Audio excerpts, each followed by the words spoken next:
नमस्कार. आवाज महाराष्ट्राचा मध्ये तुमचं सगळ्यांचं स्वागत. आज आपण चर्चा करणार आहोत. अधिवेशनाचा आजचा शेवटचा दिवस होता. काल दिवसभर अधिवेशनामध्ये ज्या प्रकारच्या घडामोडी घडल्या, कामकाज झालं, गदारोळ झाला, सचिन वाझे, मनसुख हिरेन हे प्रकरण गाजलं, या सगळ्यामध्ये कुठतरी शिवसेना एकाकी पडल्याचं पाहायला मिळत होतं का? हा खरा सगळ्यात महत्त्वाचा मुद्दा आहे. चर्चा होत असताना मुख्यमंत्री सभागृहातही नव्हते. मुख्यमंत्री जर सभागृहात असते, हजर असते आणि मुख्यमंत्र्यांनी त्या प्रश्नांना काही उत्तरं देऊन सभागृहातल्या समोरच्या विरोधी बाकावरच्या नेत्यांना, विरोधी पक्षनेत्यांना शांत केलं असतं तर कालचं कामकाज सुरळीत पार पडलं असतं. 9 वेळा सभागृह तहकूब झालं नसतं. या सगळ्या मुद्द्यावरून चर्चा करायची आहे, कारण शिवसेनेचे 2 ज्येष्ठ नेते, माजी मंत्री रामदास कदम हे देखील अधिवेशनामध्ये 2 दिवसापूर्वी बोलताना सरकारला त्यांनी घरचा आहेर दिला. वरच्या सभागृहात म्हणजे विधान परिषदेमध्ये बोलत असताना दिवाकर रावतेंनी मराठी भाषेचा, मराठी भाषा भवनाचा आणि मराठीचा उल्लेख करत सरकारला घरचा आहेर दिला. म्हणजे खंत व्यक्त करत असतानाच तक्रार नाही असं म्हणत आपल्या मनातली खदखद स्पष्टपणे सभागृहाच्या पटलावर मांडली. त्यामुळे या सगळ्याच एकूण सगळ्या प्रकरणामध्ये शिवसेना एकाकी पडली आहे का, हा खरा आजचा मुद्दा आहे. या विषयावर चर्चा करण्यात आपल्यासोबत शिवसेनेचे नेते किशोर तिवारी आहेत, आपल्यासोबत ज्येष्ठ पत्रकार हेमंत देसाई आहेत आणि आपल्यासोबत विधिमंडळाच्या परिसरातून सकाळच्या सहयोगी संपादक मृणालिनी नाणेवडेकर मॅडम ह्या देखील आहेत. आपण नाणेवडेकर मॅडम, सुरुवात तुमच्यापासून करतो. कालचा गदारोळ सगळा सभागृहातला आपण पाहिला. ज्या प्रकारे सभागृहामध्ये दोन्ही बाजूनी हमरीतुमरी चालली होती आणि याच्यामध्ये कुणाचं स्पष्ट म्हणणं आहे हे कुणीही ऐकून घेत नव्हतं. यात सत्ताधारी शिवसेना कुठतरी एकाकी पडल्याचं चित्र काल पाहायला मिळालं.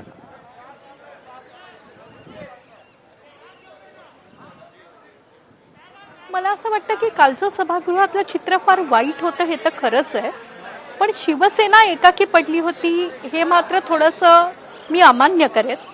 कारण महाराष्ट्राचे गृहमंत्री अनिल देशमुखही शिवसेनेच्या मदतीला होते. फक्त या अनिल देशमुखांनी आणि उपमुख्यमंत्री अजितदादा पवारांनी जे काय आश्वासन दिलं ते आश्वासन पाळलं गेलं नाही आहे आणि म्हणून शिवसेना एकाकी पडल्याचं चित्र नंतर निर्माण झालं होतं.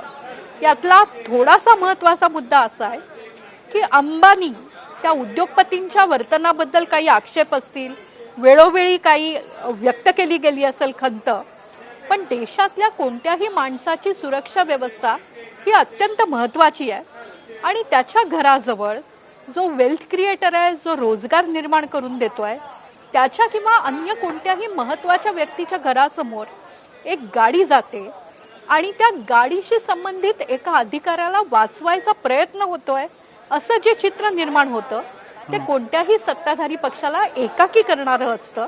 ते टाळता आलं असतं तर शिवसेनेसाठी बरं ठरलं असतं. अगदी खरं, ते टाळता आलं असतं तर बरं ठरलं असतं. पण हेमंत देसाई सर, ज्या पद्धतीने आपण कालचा प्रकार सगळा सभागृहातला पाहिला, हे सचिन वाझे प्रकरणावरती आज त्यांना त्यांच्या पदावरून दूर केलं असं सरकारने सभागृहात सांगितलं. विरोधक शांत झाले आणि सभागृहाचं शेवटच्या दिवसाचं कामकाज का होईना पण शांततेत पार पडलं. हेच जर काल पटलावरती सांगितलं गेलं असतं तर हेच चित्र एकाकी पडल्याचंही दिसलं नसतं आणि विरोधक सत्ताधारीमध्ये ही हमरीतुमरी पाहायला मिळाली नसती.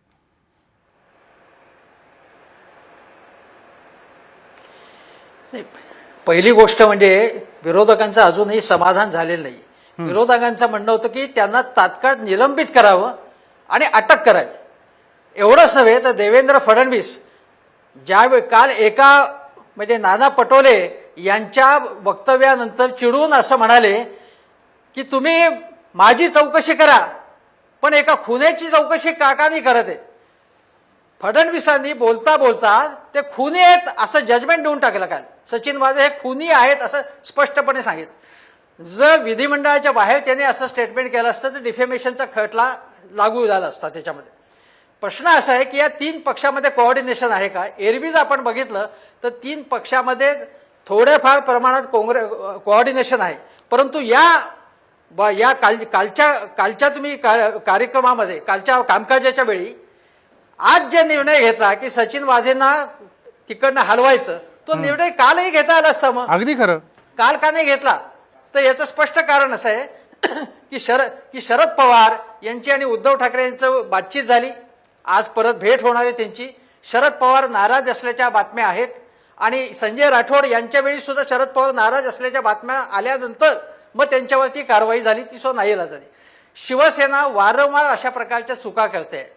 आणि दुसरी गोष्ट म्हणजे ज्या पद्धतीने देवेंद्र फडणवीस प्रभावीपणे आक्रमकपणे बोलतायत त्याला उत्तरं देण्यामध्ये हे खूप कमी पडत आहेत. अनिल देशमुख बोलले, पण अनिल देशमुख यांचा सुद्धा अप्रोच सुरुवातीच्या वेळी जरा कॅज्युअल अप्रोच होता. त्यांनी ज्या पद्धतीने त्यांना उत्तर द्यायला पाहिजे होतं तसं उत्तर दिलं नाही.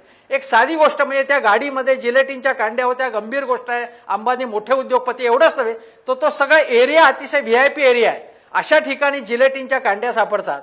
पण एक लक्षात घेतलं पाहिजे की जिलेटिनच्या कांड्या नुसत्या उडत नाहीत, तर तिथे काही त्याला ट्रिगर होता का, त्याला ते उडवण्याची काही यंत्रणा होती का त्याच्यामध्ये, हाही प्रश्न आहे ना याच्यामध्ये. आणि दुसरी गोष्ट अशी की आज सुधीर मुनगंटीवारांनी थेट सांगितलं अनिल देशमुखांना, जेव्हा अनिल देशमुख म्हणाले की तुम इतना मुस्कुरा हे हो क्या गम है जिसको छुपा रहे हो, त्याला उत्तर देताना सुधीर मुनगंटीवारांनी थेटपणे सांगितलं वेगळ्या शब्दात, छुपा रहे हो. हे त्याला उत्तर देताना मुनगंटीवार म्हणाले की आता थोडक्यामध्ये 3 महिने फक्त वाट बघा. आता 3 महिन्यानंतर काय होणार, म्हणजे 3 महिन्यानंतर हे सरकार जाणार आहे. त्यामुळे आपल्याला जे वरवर दिसतंय ना की केवळ सचिन वाझे प्रकरण केवळ हे असं नाहीये, महाराष्ट्रातली कायदा आणि सुव्यवस्था परिस्थिती कोसळली आहे असं सिद्ध करण्याचा प्रयत्न विरोधी पक्ष करतायत. एवढंच नव्हे तर देवेंद्र फडणवीस 2 दिवसापूर्वी असं म्हणाले होते की राज्यपालांकडे जी फाईल असते त्या फाईलमध्ये एक एक गोष्टी जमा होत आहेत असं ते म्हणाले. म्हणजे थेटपणे हे सरकार पाडण्याच्या दृष्टीने प्रयत्न चाललेले आहेत.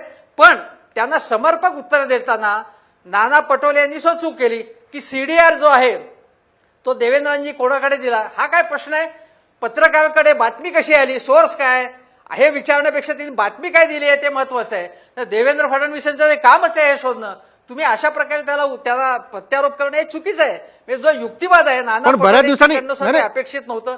भास्कर जाधव यांनी सुद्धा आक्रमकतेच्या नावाखाली सर बऱ्याच दिवसांनी मुद्दे मांडायला पाहिजे. मी येतो परत तुमच्याकडे येतो. किशोर तिवारी जोडले गेलेले आहेत. किशोर तिवारी, ज्या पद्धतीने हे सगळ्या गोष्टी घडताना पाहिलं आपण कालच्या सभागृहातल्या, तर शिवसेना कुठतरी या कालच्या कामकाजामध्ये एकाकी पडल्याचे पाहायला मिळाली.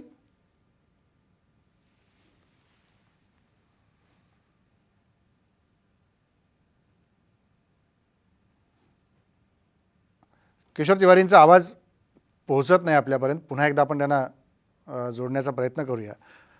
पण या सगळ्या पार्श्वभूमीवर नानिवडेकर मॅडम, ज्या प्रकारे काँग्रेसची देखील कालची भूमिका सभागृहातली पाहायला मिळाली, तर काँग्रेस ही त्यांचे मुद्दे एककल्ली मांडत होती. म्हणजे प्रदेशाध्यक्ष नाना पटोले हे त्यांना जे हवे ते मुद्दे एकातर्फी लावून धरण्याचा प्रयत्न करत होते, एकतर्फी त्या सगळ्या गोष्टी समोर नेण्याचा प्रयत्न करत होते. पण सत्तेत आपण सहभागी आहोत आणि सत्ताधारी एक पक्ष अडचणीत येतो हे पाहिल्यानंतर कुठतरी त्याला सांभाळण्याचा प्रयत्न 3 पक्षांनी करण्याऐवजी 3 पक्ष 3 वेगवेगळे मुद्दे मांडताना दिसत होते. त्यामुळे शिवसेना एकाकी पडल्याचं पाहायला मिळालं. मला असं वाटतं की जेव्हा एक विचार नसलेले पक्ष केवळ सत्तेसाठी एकत्र येतात तेव्हा हे असं होणं हे स्वाभाविक म्हणायला हवं. दुसरा या सगळ्यातला महत्वाचा प्रश्न असा आहे की मी व्यक्तिमत्वावरून विश्लेषण करण्यापेक्षा या सर्व विषयातले काही महत्वाचे प्रश्न अत्यंत मूलभूत आहेत. सचिन वाझे असोत किंवा ब.क.ड. नावाचा अधिकारी असो, तो नोकरी सोडून राजीनामा दिल्यानंतर जर घरी निवृत्त होऊन जगणार असेल तर त्याला नोकरीत का घेतलं जातं.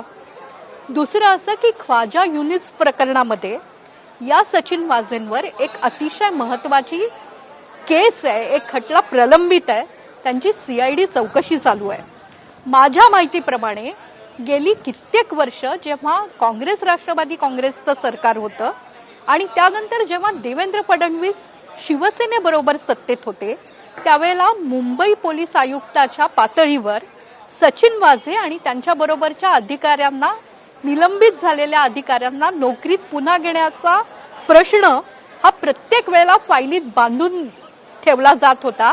या विषयावर आम्ही निर्णय घेणार नाही कारण प्रकरण न्यायप्रविष्ट आहे असं सांगितलं जात होतं. यावेळेला कोविडचं कारण देत सचिन वाझे यांची सेवा आवश्यक असल्याचं सांगितलं गेलं आणि त्यानंतर आपण एक पाहिलं पाहिजे की या 3 पक्षांच्या आघाडी सरकारच्या ज्या काय महत्वाच्या केसेस होत्या त्या सर्व सचिन वाझे यांनी हाताळलेल्या आहेत आणि त्यामुळे त्यांना दूर करा असं म्हणण्यावर शिवसेनेने जो काही विरोध करायचा प्रयत्न केला त्यात तुम्ही एकटे आहात, आम्ही तुमच्या बरोबर नाही असं काँग्रेस आणि राष्ट्रवादी काँग्रेसनी सांगणं अपरिहार्य होतं. तरीही आघाडी सरकार म्हणून गृहमंत्र्यांनी त्यांना जी काय मदत करायचा प्रयत्न केला ती केली, ती केविलवाणी होती आणि त्यामुळे त्यात त्यांचं स्वतःचंही बिचारे अनिल देशमुख म्हणून हसं झालं. अनिल देशमुख बिचारे ठरले कालच्या सभागृहाच्या कामकाजामध्ये. हे तिसरं होतं त्यांच्या एकूण निवेदनाच्या मांडलेल्या मुद्द्यांमध्ये. एक छोटासा ब्रेक घेऊ. ब्रेकनंतर आपण नानिवडेकर मॅडम आणि देसाई सर या दोघांशी बोलणार आहोत. हाच मुद्दा की शिवसेना या सरकारमध्ये एकाकी पडते.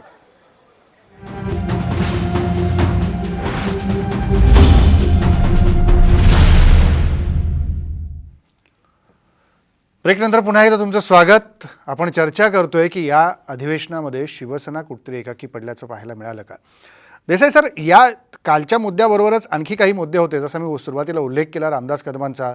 काल विधान परिषदेमध्ये दिवाकर रावतेही बोलताना मराठी भाषेचा मुद्दा काढून त्यांनी थेट शिवसेनेवर टीका केली. म्हणजे हे 2 माजी मंत्री, शिवसेनेतले ज्येष्ठ नेते हेच उघडपणे खतखत व्यक्त करतायत आणि सत्तेतले 2 पक्ष मात्र सोबत असल्याचं दाखवून सोबत आहेत याची काही जाणीव होऊ देत नाही आहेत. म्हणजे काय सगळं जे काही चाललंय ते आलबेल आहे असं समजायला खूप शंका आहेत.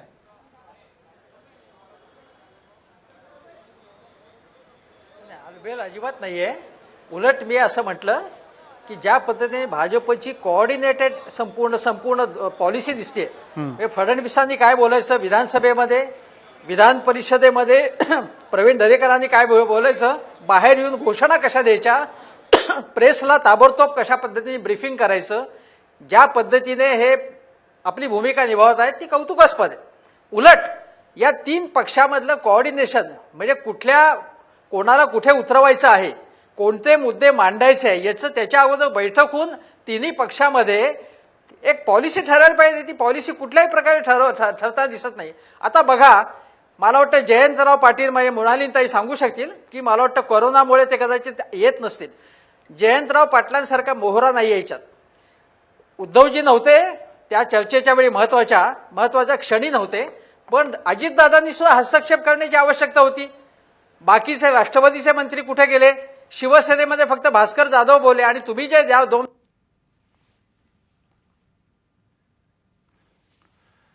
देसाई सरांचा आपला संपर्क तुटला आहे. आपण पुन्हा एकदा त्यांच्याकडे जाण्याचा प्रयत्न करू. पण नानिवडेकर मॅडम, जे मुद्दे आत्ता हेमंत देसाई सर सांगत होते की अजित पवारांनी त्याच्यात हस्तक्षेप करण्याची गरज होती कालच्या एकूण सगळ्या गोंधळामध्ये, किंवा जयंत पाटलांसारखे ज्येष्ठ मंत्री सभागृहात कोविडमुळे उपस्थित नव्हते, तर या सगळ्या आणि जो मुद्दा मी मागाशी म्हटलं की दिवाकर रावते किंवा रामदास कदमसारखे शिवसेनेतले ज्येष्ठ नेते आणि माजी मंत्री शिवसेनेवरती उघडपणे टीका करताना दिसत आहेत.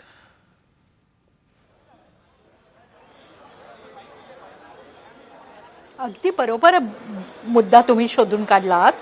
एकतर दिवाकर रावते आणि रामदास कदम यांनी शिवसेनेच्या वाढीमध्ये बरीच हयात घालवलेली आहे. ही सगळी पिढी आता हळूहळू अस्ताला जाते आणि आदित्य ठाकरे आणि त्यांच्या सहकाऱ्यांचा उदय होतोय. एक पिढी जाऊन दुसरी पिढी, तरुण पिढी समोर येणं यात काही गैर नाही. अनेक राजकीय पक्षांमध्ये मुलाला समोर आणलं जात असतं. त्यामुळे आदित्य यांचा उदय हा देखील आपण समजून घेऊ, त्यात फार गैर काही नाही. पण हे करताना अस्ताला चालणाऱ्या पिढीला समजून घ्यायचं असतं, विश्वासात घ्यायचं असतं. ते केलं न गेल्यामुळे त्यांची खतखत मला असं वाटतं उघडपणे व्यक्त झाली असेल. दुसरा सर्वात महत्त्वाचा मुद्दा आपण आणि हेमंत देसाई सरांनी जो पुढे आणला तो, जयंत पाटील कोरोनातून बरे होऊन 2 दिवसांपूर्वी आले होते, पण ते फारसे सक्रिय होऊ शकले नाहीत. दुसरं असं की आपण ज्या आधीपासून म्हणतो की शिवसेना एकाकी झालेली आहे, तर ती सचिन वाझे या प्रकरणात खरोखर एकाकी होती. कारण अध्यक्षांकडे म्हणजे जे कार्यकारी अध्यक्ष आहेत, उपाध्यक्ष, त्यांच्या दालनात झालेल्या चर्चेत वाझे यांना बाजूला ठेवण्याबद्दल एकमत झालं होतं. सत्ताधारी पक्षांनी तो प्रस्ताव मान्य केला होता. हा प्रस्ताव जेव्हा मान्यतेसाठी मुख्यमंत्री उद्धव ठाकरे यांच्याकडे गेला तेव्हा उद्धव ठाकरेंनी अशी भूमिका घेतल्याचं सांगितलं जातं की हा प्रस्ताव जर आपण मान्य केला तर विरोधी पक्ष काहीतरी मुद्दा पुढे करतो आणि त्यापुढे सरकार झुकतं असं चित्र निर्माण होईल. त्यामुळे वाजेंना या पदावरून हलवायची काही गरज नाही. पण तसंही काल सरकार बॅकफुटवर गेलं तर दिसलंच ना मॅडम. नव्या दमानी सगळं बघतायत. नानिवडकर मॅडम, काल विरोधकांच्या एकूण आरोप प्रत्यारोपांमध्ये सरकार बॅकफुटवर गेलं दिसलं. मला हे संपूर्ण अधिवेशन हे विरोधकांनी गाजवलं, बरोबर. त्यांच्या एकीचं ते फलित होतं. पण त्याच वेळेला आपण हे लक्षात घेतलं पाहिजे की उद्धव ठाकरे हे अत्यंत नवीन आहेत विधिमंडळ पक्षाच्या राजकारणाला आणि कोणताही अधिकारी हा सरकारचे निर्णय राबवण्यासाठी असतो. त्याला वाचवण्यासाठी सरकारने स्वतःची प्रतिष्ठा दावात लावायची नसते. त्यामुळे सचिन वाझे यांना शिवसेना का वाचवतेय असं एक संशय निर्माण झालेला आहे आणि जनतेच्या मनातला तो संशय दूर करायला मला असं वाटतं शिवसेनेच्या नेत्यांना पुढे येऊन काही भूमिका मांडाव्या लागतील. एका खून झालेल्या व्यक्तीची पत्नी जर प्रतिज्ञापत्रावर म्हणते की या अधिकाऱ्यांनी माझ्या पतीला मारलं अशी माझी शंका आहे, तर तो कोणत्याही सरकारच्या विश्वासार्हतेवरचा फार मोठा प्रश्न आहे. तो दूर करण्याची पावलं सरकारने उचलायलाच हवीत.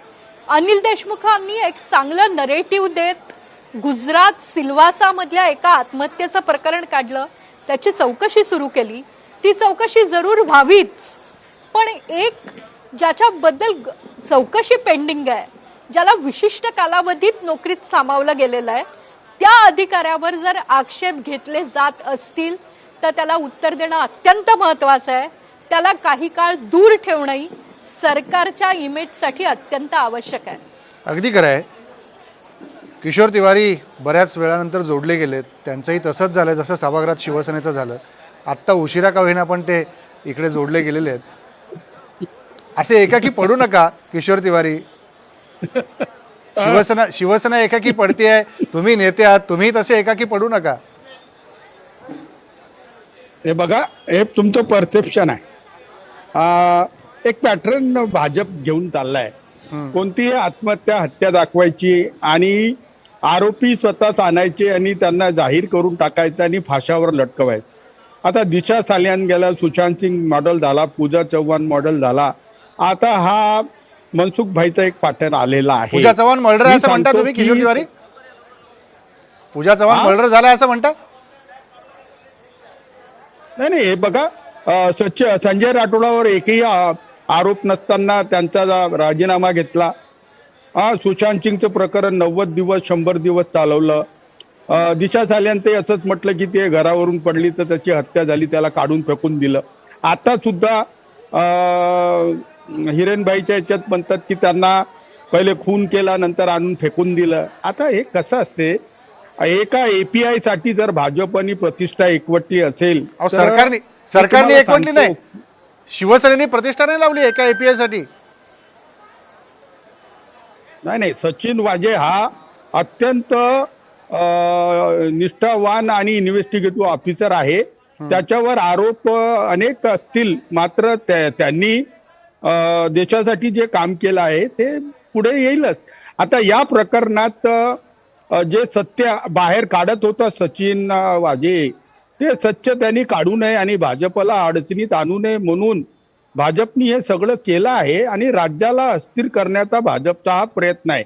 एक बघा, आजच सुधीर मुनगंटीवार म्हणाले की 3 महिन्यात सरकार बदलेल. आता 1-1.5 वर्षापासून सुरूच आहे 3 महिन्याचा खेळ. तुम्हाला काय वाटतं? यांना 105 आमदार नाही, मला असं वाटतं की भाजपनी जो धुमाकूळ गाठला आणि मला वाटते की मृणाली म्हणाली की गाजवलं वगैरे नाही, केवळ धुमाकूळ घातला आणि अर्वाच्य शिव्या आरोप सगळं चाललं आणि इतका उत्तेजित होऊन भाषण द्यायचं. एक जळगावचं प्रकरण होतं, त्याच्या चौकशीनंतर ते तोंडगशी पडले. मात्र मुख्यमंत्र्यांनी आपलं कसब दाखवली. मी मुख्यमंत्र्याचं अभिनंदन करेल की नट सम्राट म्हणून मग शेवट जो केला मला किंमत देता का रे? तर यांची किंमत लोक यांना देतीलच असे प्रकार करतील. तर हे बघा, शिवसेना अबाधित आहे. तुम्ही रामदास कदम आणि रावते सरांचा मुद्दा काढला. रावते सरांनी सगळं आयुष्य दिलं. पश्चिम विदर्भ आणि मराठवाड्यामध्ये शिवसेना निर्मितीचं काम त्यांनी केलं. आज जे शिवसैनिक तिथे हाडाचे शिवसैनिक आहेत ते सगळे रावतेंनी तयार केलेले शिवसैनिक आहेत. आणि रामदास कदम नाही हे बरोबर आहे हे किशोर सुद्धा तिवारी, हाडाचे पण कार्यकर्ते. असं करणाऱ्या दिवाकर रावतेंवरती मी वर गेल्यावर बाळासाहेबांना काय उत्तर देऊ असं सभागृहात म्हणायची वेळ येते. म्हणजे ही खतखत किती आतमध्ये असेल त्यांच्या. नाही ते मराठीच्या मुद्द्यावर बोलले हो. अहो ते तुम्ही शिवसेनेबद्दलच कुठं बोलले घेऊन चालले? आणि ते असं म्हणाले की शिवसेनेचं सरकार आणि शिवसेनेचा मुख्यमंत्री असताना मराठीचा मुद्दा पुढे जात नाही. हे बघा, हे राष्ट्रवादी काँग्रेस आणि शिवसेनेचं सरकार आहे. शिवसेनेचं एकटं सरकार असलं तर आम्ही आमचा एजेंडा वर नेला असता. कॉमन मिनिमम प्रोग्राम हा विकास व सामाजिक न्यायावर आधारित आहे आणि बजेटमध्ये त्याचं रिफ्लेक्शन आलं आहे. मला सांगा, आदिम जातीसाठी किंवा आरोग्यासाठी नाही, ते 2000 निराळे वर कधी मुद्दे देत आहेत. नव्हते. त्याच्यावर चर्चा करू किशोर तिवारी. ते निराळे मुद्दे आहेत. दिवाकर रावतेंबद्दल स्पेसिफिक विचारलंय आणि तुमच्याच पट्ट्यात ज्याची उदाहरणं तुम्ही दिली तिथंच दिवाकर रावतेंनी कापूस दिंडी काढली होती. राजेंद्र दिवाकर रावते हे फारच डेडिकेटेड शिवसैनिक आहेत व त्यांच्या इंटिग्रिटी व ऑनेस्टीवर कोणीही प्रश्न विचारत नाही. त्यांनी जो मुद्दा मांडला त्या मुद्द्यावर शिवसेनेमध्ये गंभीरपणे घेतला आहे. कोणाची नाराजी नाहीये. शिवसेना एक संघ आहे. महाविकास आघाडी सुद्धा 5 वर्ष एक संघ राहील याची गॅरंटी आम्ही घेतो. मात्र भाजपनी संघटितपणे सरकारला बदनाम करण्याची जी सुपारी घेतली आहे त्याच्यामध्ये भाजपची इमेज बाहेर फार खराब होतोय. हे तुम्ही बघा. ठीक मी आहे. तुम्हाला बोलतोय ना, ठीक. लोक तोंडावर बोलत नसतील. ठीक आहे देसाई सर, शेवटी 30 सेकंद वेळ आपल्याकडे. काय म्हणाल जे किशोर तिवारी म्हणतात? अगदी थोडक्यात सांगतो की सचिन वाझे ख्वाजा युनुस प्रकरणामध्ये इन्व्हॉल्व असताना त्याला घेणं ही शिवसेनेची किंवा महाविकास आघाडी सरकारची चूक आहे. पण त्याच वेळी हे लक्षात घेतलं पाहिजे की गोपीनाथ मुंडे जेव्हा गृहमंत्री होते तेव्हा एन्काउंटर जे झाले त्या टीममध्ये सचिन वाझे होते आणि त्याचं कौतुक करण्यामध्ये भाजप सुद्धा त्याच्यामध्ये सामील होता. ते आता सचिन वाझेला टार्गेट करतात हा भागात सोडून द्या. पण याच्यामध्ये पोलीस दलाचं किंवा पोलीस अधिकाऱ्यांचं आणि राजकारण्यांचे जे हितसंबंध आहेत जे काय आहेत ते उघड होत आहेत. ते केवळ शिवसेनेचे हितसंबंध आहे तसं नाही. भारतीय जनता पक्षामध्ये सुद्धा अनेक पोलीस अधिकारी आमदार आणि खासदार मंत्री झालेले आहेत पुढे. तेव्हा या प्रकारे एखाद्या पक्षाच्या जवळचा एखादा अधिकारी असणं आणि त्यांनी इंडिपेंडंटली काम करणं हे वेगळ्या गोष्टी आहेत. त्यामुळे पोलीस दलाच्या बद्दलची एकूण प्रश्नचिन्ह त्याच्याबद्दल लागणं हे याच्यामध्ये सगळ्यात वाईट गोष्ट आहे. भारतीय जनता पक्ष आणि शिवसेना यांचं राजकारण होईल पण त्याच्यामध्ये पोलीस दलावरती जर प्रश्नचिन्ह उभं राहिलं तर सर्वसामान्य माणसांनी कोणावरती विश्वास ठेवावा हा खरा प्रश्न आहे. नानिवडेकर मॅडम 30 सेकंद शेवटचे. सर्व राजकीय पक्ष हे एकाच माळेचे मणी असतात. आज शिवसेना सत्तेत असते. 3 महिन्यांनंतर माहित नाही अंदाज काय व्यक्त होत आहेत. काही सरकार बदलेल वगैरे असं वाटत नाही. पण एकूण पूर्ण राजकीय प्रणाली स्वतःच्या स्वार्थासाठी अधिकाऱ्यांचा वापर करते आणि अधिकारी स्वतःला त्यासाठी उपलब्ध करून देतात. हे अत्यंत वाईट आहे. कायदा आणि सुव्यवस्था राखणं ही जबाबदारी असलेले पोलीस जर कोणाच्या तरी घरातून कोणाला तरी उठवून खून करत असतील आणि ATS त्या नावाने खून नोंदवत असेल तर मला असं वाटतं महाराष्ट्रासारख्या अत्यंत प्रगत राज्यांनी आपल्याकडे काय चालतंय याचा शांतपणे विचार करायची गरज आहे. अगदी खरं आहे की योग्य मुद्दा तुम्ही मांडला. किशोर भाऊ वेळ संपलाय माझा ऑलरेडी. माझा वेळ दे ना मला. 30 सेकंद. फार उशिरा आलो. 30 सेकंद घ्या. वेळ संपलाय माझा. 30 सेकंद. राजेंद्र मुरलालीनी जी म्हणाली तर एक दिवस तुम्ही हे जे 2 मुख्य सचिव आदिवासींना खावटी मिळत नाही पण तो स्वतःचं पुनर्वसन घेतलं त्याच्यावरही बोला. आणि नौकरशहानी राजकीय पक्षांशी असं कॉम्प्रोमाइज करायचं हेही चुकीचं आहे. परंतु सचिन वाझे हे खुनी आहेत असं समजूनही चर्चा करू नका. त्यालाही जोपर्यंत तो सिद्ध होत नाही तोपर्यंत त्याला निर्दोष ठेवा ना, इतकंच बोलतो मी. ठीक आहे, ठीक आहे. परत तो एकदा निर्दोष शिवसैनिक होता ते म्हणून. दोषी ठरले, निर्दोष ठरले तरी बाजू मांडायला किशोर तिवारी नंतर येतील अशी आशा मी ठेवतो. आता मला दिलं शिवसेना या पद्धतीने वाजे यांची सतत पाठराखण का करतेय, त्याच्यावर काही बोलत का नाहीत किशोर पाठराखण तिवारी. करते वाजेंची, हाच आज जनतेच्या मनात प्रश्न निर्माण झालेला आहे. त्याच्यावर ते बोलत उत्तर नाहीये. देऊ. ते उत्तर ते देऊ म्हणतात ना, निष्ठावंत अधिकारी उत्तर आहेत. देऊ. किशोर तिवारी म्हणतात सचिन वाजे देशासाठी खूप उत्तम काम करतायत, निष्ठावंत अधिकारी आहेत. त्यांनी दाखवलं आहे ना ते पूर्वी. ठीक आहे, माझा वेळ संपलाय. धन्यवाद मृणालिनी मॅडम, किशोर तिवारी आणि हेमंत देसाई, तुम्ही तिघेही या चर्चेत आलात. ज्या प्रकारे सभागृहामध्ये काही मुद्दे मांडले गेले किंवा शिवसेनेचे ज्येष्ठ मंत्री स्वतःहून सरकारला घरचा आहेर देत आहेत आणि आपली खतखत मांडतायत आणि सत्तेतले दोन पक्ष मात्र शांततेने जे घडतंय ते बघत बसतायत, याचा अर्थ शिवसेनेला एकाकी पाडलं जात आहे का आणि शिवसेना एकाकी पडली आहे हे लक्षात आल्यानंतर देखील ठोस पावलं काही उचलली जात नाही आहेत. याचा अर्थ काय घ्यायचा हे घडणाऱ्या राजकीय घडामोडींवरनं हळूहळू स्पष्ट होत जाईल. इथंच थांबू. नमस्कार.